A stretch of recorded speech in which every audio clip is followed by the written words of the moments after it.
Alors nous serons dans Luc chapitre 4 à partir du verset 14 et on va aller jusqu'au verset 30. On va lire le texte au fur et à mesure que nous avançons. Le 31 octobre, c'est quoi encore? Halloween. Ah, je savais, ce serait la première réponse. C'est vrai, le 31 octobre, c'est l'Halloween. Mais il y a une autre raison, quand même une meilleure raison pour célébrer le 31 octobre. Ce 31, on va fêter les 500 ans de la réforme protestante. Le 31 octobre, il y a 500 ans, c'est le jour où Martin Luther a cloué ses 95 thèses à la porte de l'église de Wittenberg. La réforme a été révolutionnaire. C'était un remaniement complet de la manière dont le christianisme fonctionnait dans le monde, ou alors plutôt un retour à la manière dont l'évangile devait se transmettre dès le départ. C'était un des événements les plus significatifs de l'histoire, parce qu'il a changé la manière dont les gens voient Dieu et sa parole. Et on vit encore ces impacts dans les cultures séculières, dans les cultures occidentales. Encore aujourd'hui, on voit encore les traces, même si on n'est pas chrétien. Ce n'est pas de cette réforme ce matin qu'on va parler. L'arrivée de Jésus sur scène, au début de son ministère, a provoqué ce même type de réforme. Mais c'était une réforme infiniment plus grande et englobante. Et en fait, on voit les effets de sa réforme, de la réforme qu'il a apportée dans ce monde au fur et à mesure qu'on avance et puis pendant toute l'histoire depuis. La semaine dernière, Arnaud nous a parlé de la tentation de Jésus dans le désert. Alors c'était une épreuve pour lui. Il était guidé par le Saint-Esprit pour aller dans le désert, pour se faire tenter par le diable. Et pendant ce moment, il a prouvé sa divinité dans la faiblesse de son humanité, et ainsi il s'est préparé pour les épreuves du ministère qui l'attendait. Et on voit au verset 14 qu'on a lu déjà la semaine dernière. Donc vous pouvez lire avec moi à partir du verset 14. Jésus, revêtu de la puissance de l'Esprit, retourna en Galilée et sa réputation gagna toute la région. Il enseignait dans les synagogues et tous lui rendaient gloire. Alors, pour dire ça de manière un peu moderne, Jésus était devenu une sorte de célébrité. Dans la région de Galilée, tout le monde parlait de lui, tout le monde parlait de ce qu'il faisait. Il allait d'église en église, ou de synagogue en synagogue, prêcher dans ces synagogues-là, et tout le monde disait de très bonnes choses sur lui. On racontait ce qu'il avait fait dans des villes, éventuellement les miracles qu'il avait fait. On racontait ce qu'il disait aux gens, et c'était quelque chose d'inédit. C'était juste extraordinaire ce qui se passait autour de lui. Ce qu'il enseignait, Luc ne le dit pas encore. Mais on sait que c'était impressionnant. Il a fait dans la puissance de l'Esprit et tout le monde parlait de lui, tous lui rendaient gloire. Et donc c'est dans ce contexte d'une sorte de nouvelle célébrité que Jésus retourne chez lui, à la ville de Nazareth. Et c'est ici où Luc nous donne pour la première fois un exemple d'un enseignement de Jésus-Christ. Alors on va faire le tour de l'histoire et puis on va faire un petit pas de recul pour voir ce que Jésus fait. Pour voir de manière très claire exactement ce qu'il fait à ce moment-là dans sa ville, pas sa ville natale, mais la ville dans laquelle il a grandi. Et puis après, on va faire encore un pas de recul pour voir ce que Luc essaie de nous montrer en nous racontant tout cela. Donc on va lire encore à partir du verset 16. Lisons ensemble. Jésus se rendit à Nazareth, où il avait été élevé, et conformément à son habitude, il entra dans la synagogue le jour du sabbat. Il se leva pour faire la lecture. Alors, arrêtons juste un instant. Le jour du sabbat, les hommes se rassemblaient dans la synagogue pour faire en gros ce que nous faisons maintenant. Alors, ils se rassemblaient pour écouter les lectures de la Torah, pour entendre un enseignement. Et leur ordre de culte, entre guillemets, c'était assez structuré, assez fixe. Il n'y avait pas de surprise. Chaque semaine, c'était la même chose. À un moment donné, quelqu'un était désigné pour lire un passage des prophètes, après quoi il y aurait un sermon. Et il semble que ce jour-ci, Jésus, donc la célébrité locale, a été invité à parler. Donc verset 16 encore, pardon. Il se leva pour faire la lecture et on lui remit le livre du prophète Ésaïe. Il déroula et trouva l'endroit où il était écrit « L'Esprit du Seigneur est sur moi, parce qu'il m'a consacré par onction pour annoncer la bonne nouvelle aux pauvres. Il m'a envoyé pour guérir ceux qui ont le cœur brisé, pour proclamer aux prisonniers la délivrance et aux aveugles le recouvrement de la vue, pour renvoyer libres les opprimés, pour proclamer une année de grâce du Seigneur. Alors Jésus fait une lecture de deux passages différents dans Ésaïe 58 et Ésaïe 61. Et il n'a pas choisi ces versets par hasard. Ces versets étaient essentiellement une promesse de la part de Dieu à son peuple. Donc quand il dit « moi » dans le passage, c'est une manière un peu imagée de donner une promesse. Un jour, j'enverrai cette personne-là. Un jour, Dieu avait promis d'envoyer quelqu'un qui était oint ou mis à part pour faire ces choses. Il annoncerait la bonne nouvelle aux pauvres, il libérerait les prisonniers, il guérirait les aveugles, il secourrait les opprimés. C'était une promesse que le peuple de Dieu connaissait bien, qu'ils attendaient depuis des siècles. Alors Jésus lit ce passage, et puis Luc fait quelque chose d'assez intéressant au verset 20. Il nous donne quelque chose de complètement inutile, mais qui pose un peu le décor, pour qu'on puisse imaginer un peu la situation. Verset 20, il dit ensuite, donc après avoir lu, il roula le livre, le remit au serviteur et s'assit. Tous ceux qui se trouvaient dans la synagogue avaient les yeux fixés sur lui, les regards fixés sur lui. Alors, les synagogues n'étaient pas comme nos églises aujourd'hui. Les gens étaient ici comme en rond, et pour que tout le monde puisse voir tout le monde qui était là. Donc, peu importe où on était assis, on arrivait à voir tout le monde. Donc, Jésus, il est au milieu, il lit le passage dans le livre d'Ésaïe, après il enroule le livre. On imagine qu'il fait ça assez doucement, en tout cas dans ma tête, c'est ce que j'imagine, parce que Luc, il fait une sorte de pause ici. Il marque la pause pour un effet dramatique, on pourrait dire. Il roule le livre, il le donne à l'attendant qui est là, et puis, doucement, il s'assoit. Et tout le monde le regarde, genre tout le monde le suit des yeux, pas un mot dans la pièce. On a quand même l'impression qu'ils attendent de voir, ok, qu'est-ce qu'il va dire après? Et ce qu'il dit après n'est pas quelque chose qu'on aurait attendu. Verset 21. Alors il commença à leur dire, aujourd'hui, cette parole de l'Écriture que vous venez d'entendre est accomplie. Autrement dit, cette personne que Dieu a promise, celui qui ferait toutes ces choses, celui qui libérerait les opprimés, qui guérirait les aveugles, qui secourrait ou qui rendrait libres les prisonniers, cette personne-là que Dieu a promise il y a des siècles, c'est moi. Cette parole est accomplie. La personne qu'Ésaïe a prédit allait libérer le peuple de Dieu de leur esclavage, de l'oppression, et il allait initier un règne éternel et un règne global. Les gens d'Israël l'avaient attendu depuis tellement longtemps, et maintenant Jésus leur dit, vous n'avez plus besoin d'attendre. Cet homme qu'Ésaïe a prédit, vous le voyez devant vous, c'est moi. C'est une déclaration assez osée quand même. Et ce qui est marrant, c'est qu'au début, tout le monde semble bien aimer ce qu'il dit. Verset 22. Tous lui rendaient témoignage. Ils étaient étonnés des paroles de grâce qui sortaient de sa bouche. Donc tout le monde dit, OK, je ne m'attendais pas à ça. OK, c'est chouette. Pendant un instant, il voit comme une bonne nouvelle l'idée que Dieu va enfin commencer à accomplir la promesse qu'il avait faite il y a si longtemps. Ça a l'air quand même génial. La libération des esclavages, par exemple, de l'oppression. Le peuple juif, le peuple de Dieu, était opprimé par le régime romain à l'époque. Donc, OK, parfait, excellent. Mais très rapidement, ils reviennent sur terre. Ils reviennent à ce qu'ils voient comme la réalité. Donc, verset 22 encore, tous lui rendaient témoignages, ils étaient étonnés des paroles de grâce qui sortaient de sa bouche, et ils disaient, n'est-ce pas le fils de Joseph? Alors, on peut encore imaginer, tout le monde attend, il fait sa lecture, il s'assoit, tout le monde a les yeux fixés sur lui, et il dit, oui, cet homme dont je viens de lire, à propos de qui je viens de lire, c'est moi. Tout le monde fait, ouais, OK, bien. Et puis il y a une personne un peu derrière qui fait, mais attends. C'est pas le fils de Joseph? Voici ce que met fin à leur bonne impression de Jésus.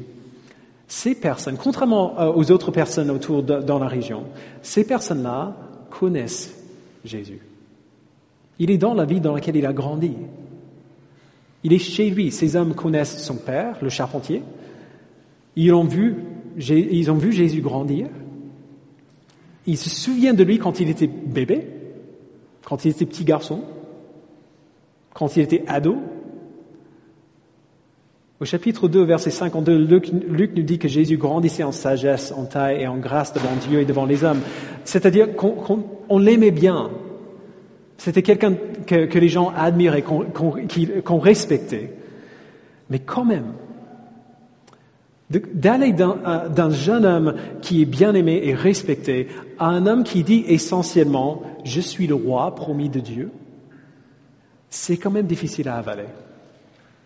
C'est un saut assez gigantesque. Et il ne l'accepte pas. Alors Luc ne nous décrit pas explicitement ce qui se passe dans leurs esprits.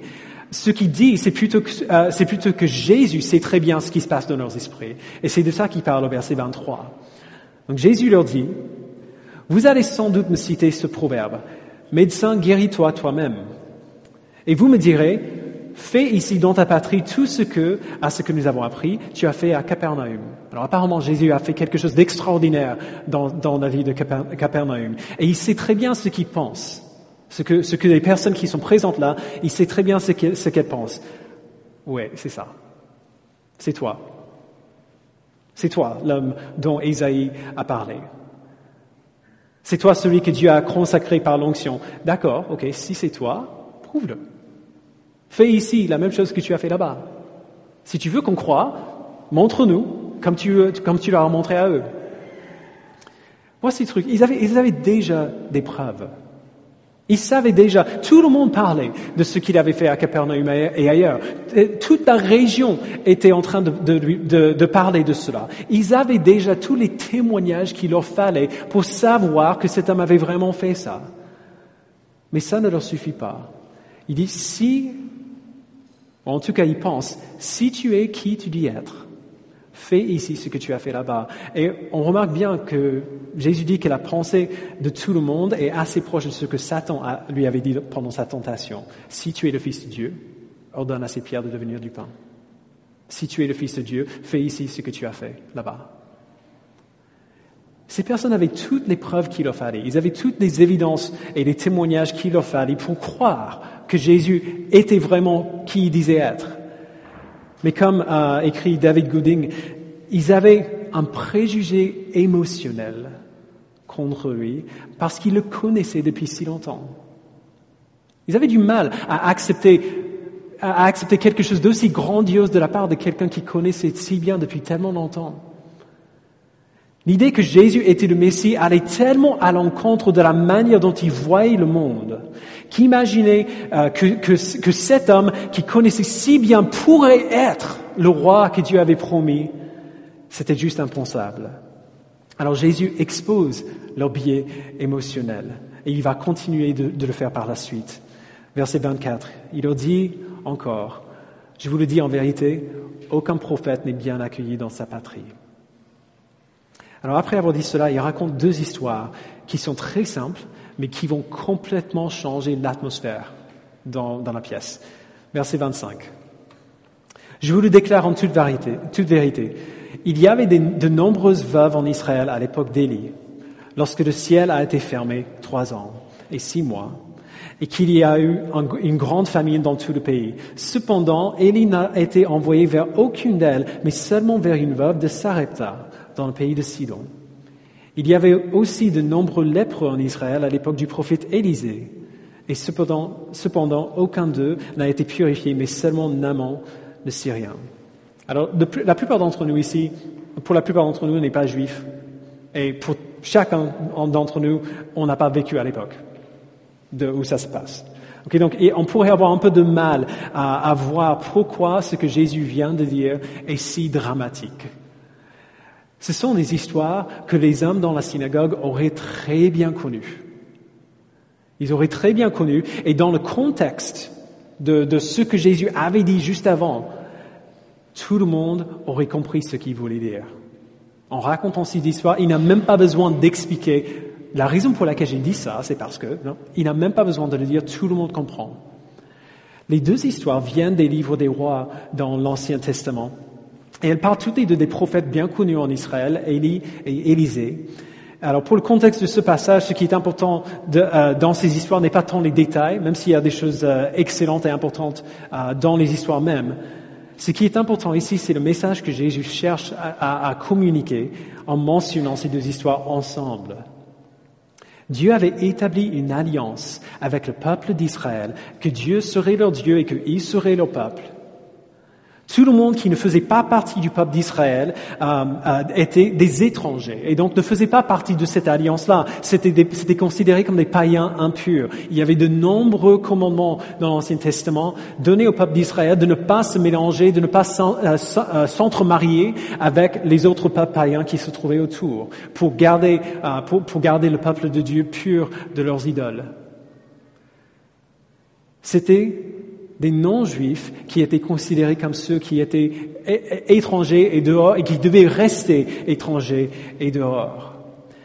Mais dans ces deux histoires, les prophètes israélites que Dieu envoie, ils font des miracles. Élie fait multiplier de la farine et de l'huile pour la femme. Élisée guérit Naaman de sa lèpre. Mais moins important que ce qu'ils ont fait, c'est pour qui ils l'ont fait. Dieu leur a envoyé exprès vers ces deux personnes, alors que ces personnes n'étaient pas israélites.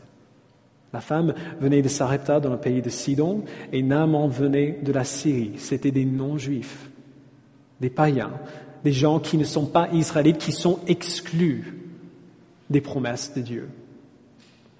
Alors mettez-vous à la place des Juifs dans la synagogue ce jour-là. Jésus dit: aucun prophète n'est bien accueilli dans sa patrie. Autrement dit, vous auriez dû m'accueillir. Vous devriez me croire quand je dis qui je suis. Après, il rappelle des fois où les prophètes de Dieu semblaient complètement ignorer le peuple de Dieu et aller au peuple qui ne faisait pas partie de l'alliance pour leur montrer la grâce qu'Israël cherchait. La grâce qui était non réservée au peuple de Dieu, à certains moments, Dieu a montré cette grâce au peuple qui était en dehors de l'alliance. Autrement dit, si Israël n'accueille pas ceux que Dieu envoie, Dieu va envoyer sa grâce ailleurs.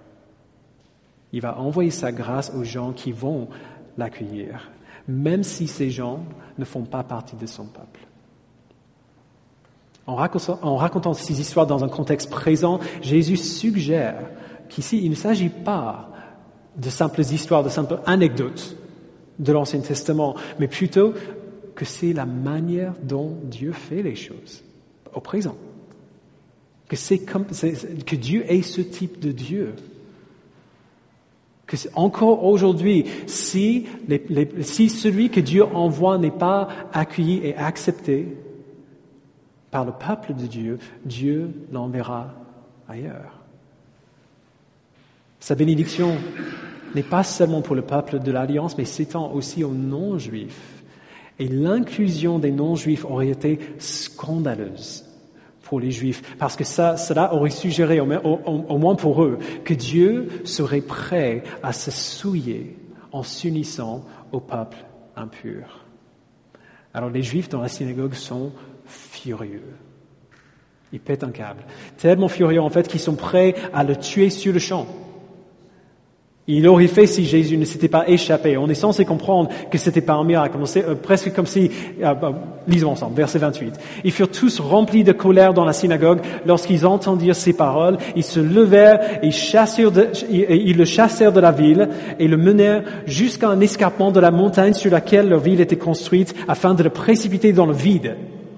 Mais Jésus passa au milieu d'eux et s'en alla. J'aime tellement que quand on lit les évangiles, il y a plusieurs moments où on voit que Jésus est entouré d'une foule de personnes qui sont prêts à le tuer et salut. Il s'en va et il n'y a personne qui arrête, quoi. C'est assez miraculeux, quand même. Alors, qu'est-ce que Jésus fait dans ce passage? Il fait quelque chose qui fait à plusieurs reprises dans les évangiles, ça revient. Et c'est quelque chose qui m'a confondu pendant très longtemps. Pensez à la manière dont toute cette histoire aurait pu se passer. Il aurait pu lire le passage d'Ésaïe et dire, aujourd'hui, cette parole est accomplie. Et quand il voit que les gens qui étaient là n'acceptent pas, ne croient pas ce qu'il dit, il aurait pu simplement hocher tristement la tête et partir. Et aller ailleurs en sachant bien que ce peuple était incrédule et il ne croirait pas. Ce n'est pas ce qu'il a fait. Il a continué. Une fois qu'il a vu que personne ne croyait ce qu'il disait, il est allé plus loin encore. Il leur raconte 2 histoires qui les offensent à l'extrême. Jésus, c'est un homme qui est intelligent quand même. Il savait très bien quel type de réaction il provoquerait dans ces personnes en disant ce qu'il a dit, mais il a dit quand même. Il est allé plus loin, voire trop loin, quand même. On pense à Jésus comme étant plein d'amour et de douceur, et c'est vrai, mais dans ce cas-ci, et dans bien d'autres cas dans les évangiles, on dirait qu'il fait exprès d'offenser ces gens. Alors la question c'est pourquoi est-ce qu'il fait ça? Pourquoi faire exprès d'offenser quelqu'un? S'il savait ce qu'il faisait en offensant les peuples qui étaient là, les personnes qui étaient là, pourquoi est-ce qu'il le fait? Jésus fait cela non seulement pour affirmer quelque chose sur Dieu, genre ce qu'il a dit sur Dieu, si vous n'accueillez pas la personne que Dieu envoie, Dieu l'enverra ailleurs. Alors, c'est vrai, mais il ne dit pas ce qu'il dit simplement pour affirmer quelque chose qui est vrai sur Dieu, mais aussi pour révéler les cœurs incrédules des personnes qui l'écoutent. Parce qu'on se rappelle, dans toute cette histoire, les hommes n'avaient pas dit à haute voix « on ne te croit pas ». Jésus savait ce qu'il y avait dans leur cœur. Il savait ce qu'ils pensaient. Et en disant ce qu'il a dit, par leur réaction à ces 2 histoires, il révèle ce qui se passe réellement à l'intérieur. La manière dont on réagit à la vérité montre ce qu'il y a dans nos cœurs. Les biais émotionnels que nous avons tous, qui nous empêchent d'accepter ce que la Bible nous dit. Il y a quelques mois, j'ai prêché un message qui s'appelait « Qu'est-ce qu'un bon chrétien ?» Certains d'entre vous vont vous en rappeler, c'était avant l'été, dans notre série de questions et de réponses. Alors dans ce message, j'essayais de montrer à partir d'un Jean 1 et 2 que pour être un bon chrétien, on a tous tendance à aller vers ce qu'on appelle le légalisme à un moment donné, cette idée que je dois faire plein de choses et accomplir plein de règles pour que Dieu m'accepte. L'Évangile nous empêche d'aller dans ce sens-là parce qu'il nous dit que ce n'est pas par nos efforts ou nos mérites que nous sommes sauvés, mais uniquement par la grâce de Dieu. Après ce message, j'ai reçu un email très énervé de la part de quelqu'un qui était là, qui m'accusait de dire que si on a la foi en Christ, on peut vivre comme on veut, puisque ce n'est pas par nos œuvres, mais par la grâce qu'on est sauvé. Il disait que j'avais dit ça. Alors, si vous vous en souvenez bien du message, c'est l'inverse de ce qu'on avait dit. Après avoir parlé du légalisme, on a bien vu pourquoi la connaissance de cette grâce que Dieu nous montre nous pousse à l'obéissance à lui. Mais cette personne qui était chrétienne depuis un certain temps et qui connaissait sa Bible ne pouvait pas entendre cela. Ce qui est souvent le cas. Parce que son idée du salut était intrinsèquement liée à ses mérites. En quelque sorte, nous imaginons très souvent que Dieu sauve de la même manière que nous le ferions si on était à sa place. Que Dieu ne donne pas son salut qu'à ceux qui travaillent pour le salut et pour l'obtenir et pour le mériter. Dieu aide ceux qui s'aiment eux-mêmes, comme dit l'expression. Son idée du salut était tellement liée à l'idée que je dois faire quelque chose pour l'avoir. Parce que c'est pas juste me donner le salut si je ne travaille pour ça. Et c'est vrai. Alors, son idée du salut était tellement liée à ses propres mérites que l'idée que notre salut ne dépend pas du tout de ce que nous faisons, mais uniquement sur la grâce de Dieu, c'était juste impensable. Sa réaction colérique à l'Évangile, parce que c'est bien l'Évangile qui dit ça, a révélé qu'il n'a pas compris l'Évangile. Elle a révélé qu'il n'avait pas compris comment lui, il a été sauvé, ni pourquoi. C'était une erreur honnête, et on en a discuté après. C'était une erreur honnête, mais une erreur quand même qui était révélatrice. Vous voyez, la manière dont nous réagissons à l'Évangile révèle quelque chose en nous. Et Jésus fait ressortir cela à chaque fois. Il va dire des choses qui sont difficiles à accepter, qui énervent pas mal de gens, afin de révéler quelque chose dans les personnes qui l'écoutent. Jésus savait parfaitement bien quel type de réaction il provoquerait en racontant ces deux histoires. Il connaissait bien les préjugés émotionnels des gens dans cette pièce. Il avait grandi avec eux quand même s'il n'était pas omniscient. Il aurait pu le faire. Mais il dit ce qu'il dit quand même, parce que la réaction des Juifs dans la synagogue révèle ce qu'il y a dans leur cœur. Elle révèle qu'ils sont plus dévoués à l'établissement religieux du judaïsme qu'à Dieu lui-même. Elle révèle que leur confiance en ce que Dieu peut faire était très petite, parce qu'ils ne pouvaient pas imaginer Dieu faire quelque chose d'aussi grand à travers quelqu'un qu'ils connaissaient si bien. Elle révèle que leur zèle, bien que sincère, était profondément mal dirigé. Ils sont incapables de voir que le plan de Dieu depuis le début n'était pas tellement petit qu'il ne peut pas s'étendre à tous les peuples de la terre. C'est bien la promesse qu'il a donnée à Abraham avant tout cela. Alors, prenons encore un pas de recul, si vous voulez bien, pour essayer de voir ce qui se passe vraiment dans ce passage. Qu'est-ce que Luc essaie de nous dire en mettant cela en mettant cet épisode ici? Il fait plus que simplement dire, bon, c'est Jésus, il était audacieux. Hein? Et après ce passage, il y aura beaucoup de moments, beaucoup de passages qui racontent des choses incroyables que Jésus fait. Le passage suivant, ça commence. Des miracles qu'il fait, les enseignements que presque tout le monde, qu'on soit chrétien ou non, que presque tout le monde aime, admire, accepte. Mais Luc ne commence pas là. Quand il commence à raconter le début du ministère public de Jésus, il raconte un moment où Jésus est rejeté par ceux qui le connaissent, par des gens qu'il a offensés. Pourquoi est-ce que Luc fait ça? Pourquoi ne pas commencer avec quelque chose d'un peu plus positif, un peu plus, c'est bien Jésus. Pourquoi ne pas donner des détails, par exemple, à ce qu'il avait fait à Capernaum, avant dont tout le monde parlait? Tout le monde parle de lui, mais on ne sait pas ce qu'il a fait. Qu'est-ce qu'il essaie de montrer à Théophile? Donc Théophile, c'est la personne pour laquelle il écrit ces choses. Qu'est-ce qu'il essaie de lui montrer en choisissant de lui montrer cette histoire au début du ministère de Jésus? Je pense que pour résumer, ce que Luc essaie de nous faire réaliser en se posant 3 questions. Premièrement, à quoi nous attendons-nous de la part de Jésus?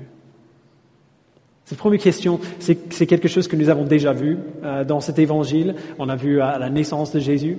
Luc ne fait que maintenir un thème qu'il a déjà établi. Si nous devions imaginer la manière dont le Messie viendrait, on s'attendrait naturellement à complètement autre chose que cela. On aurait pensé que le ministère public du Messie serait bien reçu, victorieux, du début à la fin. Sûrement si le Messie est divin, si c'est le Fils de Dieu, s'il est tout-puissant, s'il est omniscient, il peut faire en sorte que les gens comprennent ce qu'il dit, et acceptent ce qu'il dit, et croient. Il peut très bien faire en sorte que ça marche. Mais ce n'est pas ça qui se passe. Beaucoup de monde ont vu ces miracles et ont cru, oui. Mais encore plus, des gens n'étaient pas si impressionnés que ça. Au moins pas encore. Ils avaient toutes les preuves dont ils avaient besoin pour croire ce que Jésus dit, pour croire qu'il était vraiment cet homme qu'Ésaïe avait prédit. Mais plutôt que de se réjouir à sa venue, ils se sentent menacés. Ils l'ont vu comme la fin potentielle à l'établissement religieux qu'ils aimaient tant. Ils ont vu en lui la fin du pouvoir, en quelque sorte la mainmise religieuse auquel ils étaient habitués.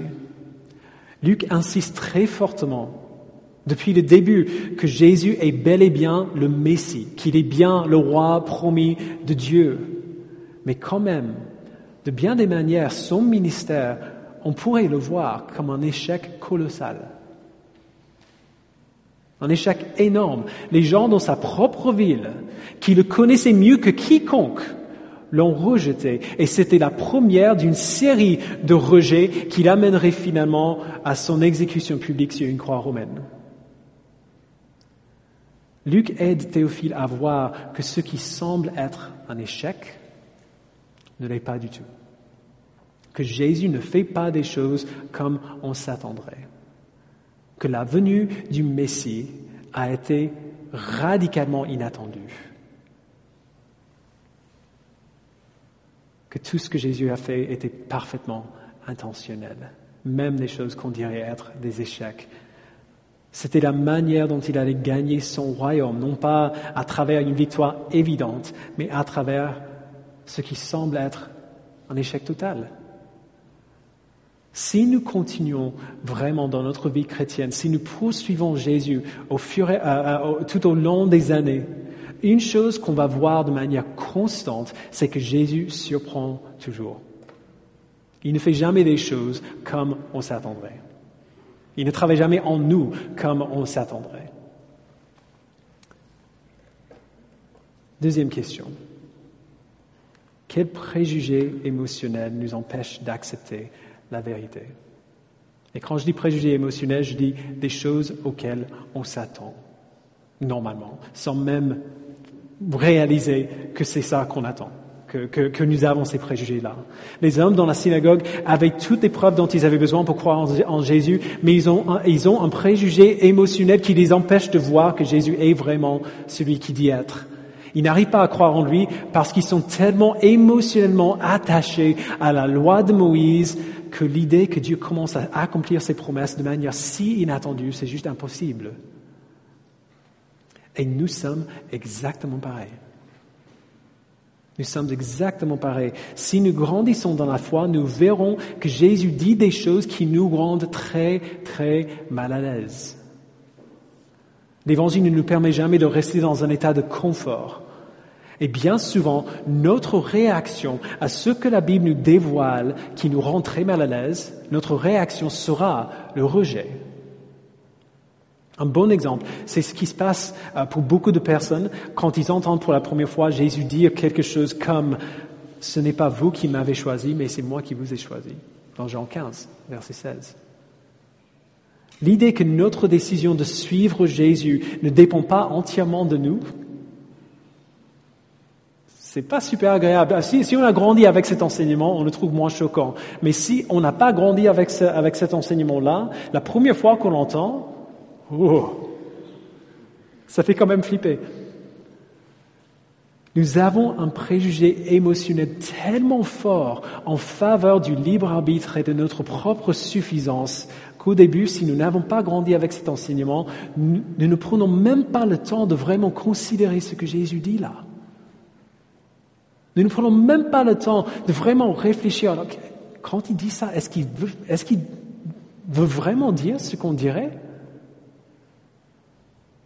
On ne prend même pas le temps parce que ce que Jésus semble dire là ne pourrait pas être vrai. Certainement. Ça doit être moi qui comprends mal. Certainement, il ne veut pas vraiment dire ça. Ou alors, quand Jésus dit dans Matthieu 5, verset 27, vous avez appris qu'il a été dit, tu ne commettras pas d'adultère. Mais moi, je vous dis, tout homme qui regarde une femme pour la convoiter a déjà commis un adultère avec elle dans son cœur. Les hommes entendent ce que Jésus dit et ils disent « Amen ». Amen, les frères. On entend ça et on dit un grand Amen, je suis d'accord. Mais ça n'empêche que quand ils sortent pendant l'été et ils voient toutes les jolies filles se balader en tenue minuscule, les yeux les suivent. On accepte ce que Jésus dit de manière verbale. On affirme. Jésus dit ça, Amen, je suis d'accord. Mais tacitement, ils le rejettent. Parce qu'ils aiment regarder. Leur préjugé émotionnel dit que peu importe ce que Jésus dit, le plaisir sexuel obtenu de cette manière, ça fait du bien. Et parce qu'on aime ça, parce qu'on est attaché à ce plaisir-là, Même si on affirme de nos bouches quelque chose qui est vrai, par nos actes, on rejette entièrement l'enseignement de Jésus, parce que ça nous rend mal à l'aise de ne pas suivre les yeux. Il y a des milliers d'autres exemples. Jésus va constamment nous rendre mal à l'aise en mettant au défi les préjugés émotionnels que nous avons, ce qui nous amène naturellement à la dernière question. De quelle manière l'Évangile doit-il nous réformer? Les histoires que Jésus raconte dans ce passage mettent les gens dans la synagogue en colère parce que accepter l'idée que les non-juifs bénéficieraient aussi de la bénédiction de Dieu exige une réforme totale de leur manière de penser, de leur manière de voir le monde. Accepter l'Évangile exige une réforme totale de notre manière de voir le monde, de notre manière de penser, de notre manière de vivre.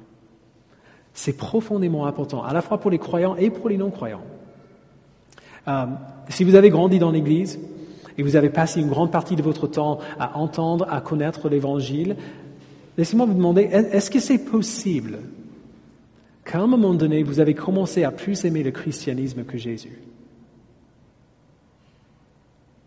Que nous avons commencé à plus aimer les aspects du ministère de l'Évangile qui nous permettent d'avoir l'impression qu'on fait quelque chose avec nos vies que la personne dont cet Évangile parle.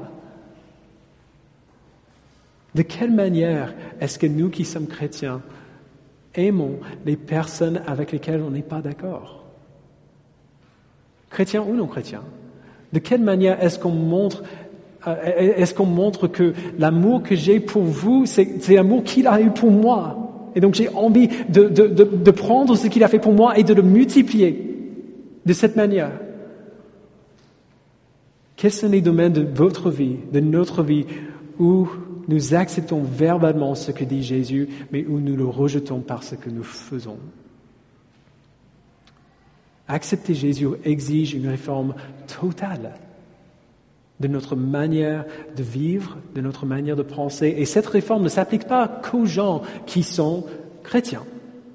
Si vous n'êtes pas chrétien ce matin, on est très heureux que vous soyez là. Mais il faut savoir qu'on n'a pas besoin d'être chrétien pour être religieux. On n'a même pas besoin d'être religieux pour vivre de manière religieuse. Nous avons tous une manière de voir le monde.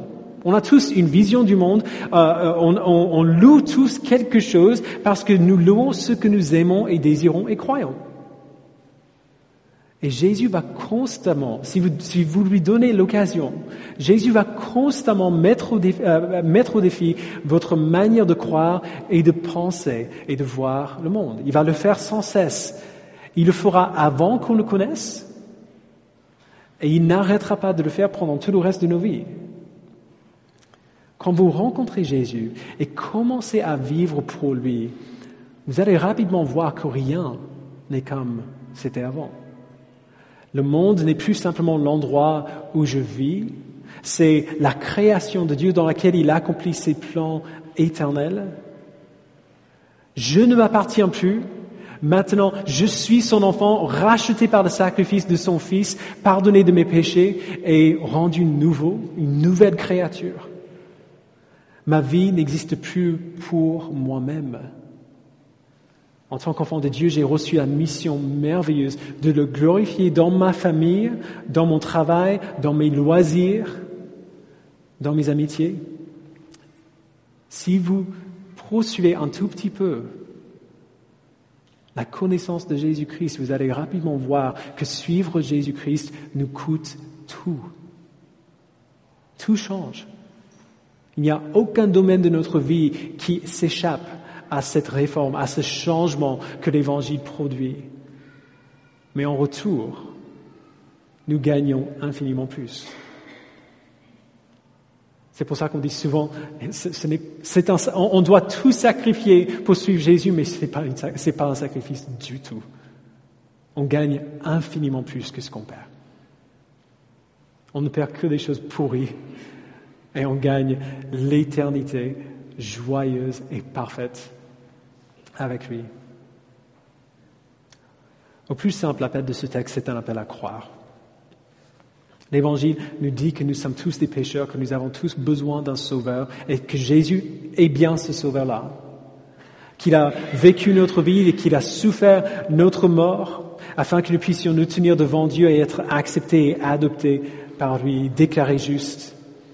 Mais l'Évangile nous amènera à ce salut en nous obligeant à confronter les pires parties de nous-mêmes et à lui donner tout cela, à se repentir de ce que nous sommes, de qui nous sommes, de ce que nous faisons et à le suivre tous les jours de notre vie. L'Évangile exige cela. Alors Dieu nous appelle à croire. Il nous a croire malgré malgré ce que cela va nous coûter, malgré combien c'est difficile d'être chrétien dans une société séculière, il nous appelle à croire. Il nous appelle à croire non seulement quand la Bible vous dit la vérité sur Jésus, que ce qu'on vient de voir, quand Jésus dit « aujourd'hui cette parole est accomplie », que c'est vrai. Il nous appelle non seulement à croire cela, mais aussi que suivre cet homme-là en vaut le coup. En vaut largement le coup. Jésus est venu pour proclamer la bonne nouvelle aux pauvres, à ces personnes qui reconnaissent qu'elles n'ont rien à offrir à Dieu et qui sont entièrement dépendants de lui. Il est venu pour proclamer la liberté aux captifs, à ceux qui sont prisonniers par leurs propres désirs pécheurs. Il est venu pour donner la vue aux aveugles, ceux qui sont incapables de voir la vérité pour ce qu'elle est. Il est venu pour libérer les opprimés, ceux qui sont abattus sous le fardeau de leur propre péché, de leur rébellion. Alors comment est-ce que nous allons réagir à Jésus? Est-ce qu'on va s'enfuir parce qu'on pense que c'est trop coûteux? Ou alors est-ce qu'on va courir vers lui parce que finalement, même si ça nous coûte beaucoup de le suivre, c'est lui notre seule espérance. C'est notre seul espoir pour une joie qui dure plus que 50 ans. C'est ce que l'Évangile nous appelle à faire. Alors ma prière ce matin pour chacun et chacune d'entre nous, nous qui connaissons Jésus depuis des années et ceux qui ne le connaissent pas du tout, ma prière, c'est que nous fassions justement cela, que nous courions vers lui, que nous lui fassions confiance et que nous l'aimions plus que tout ce qui nous est cher, parce que ça en vaut largement le coup. Prions ensemble.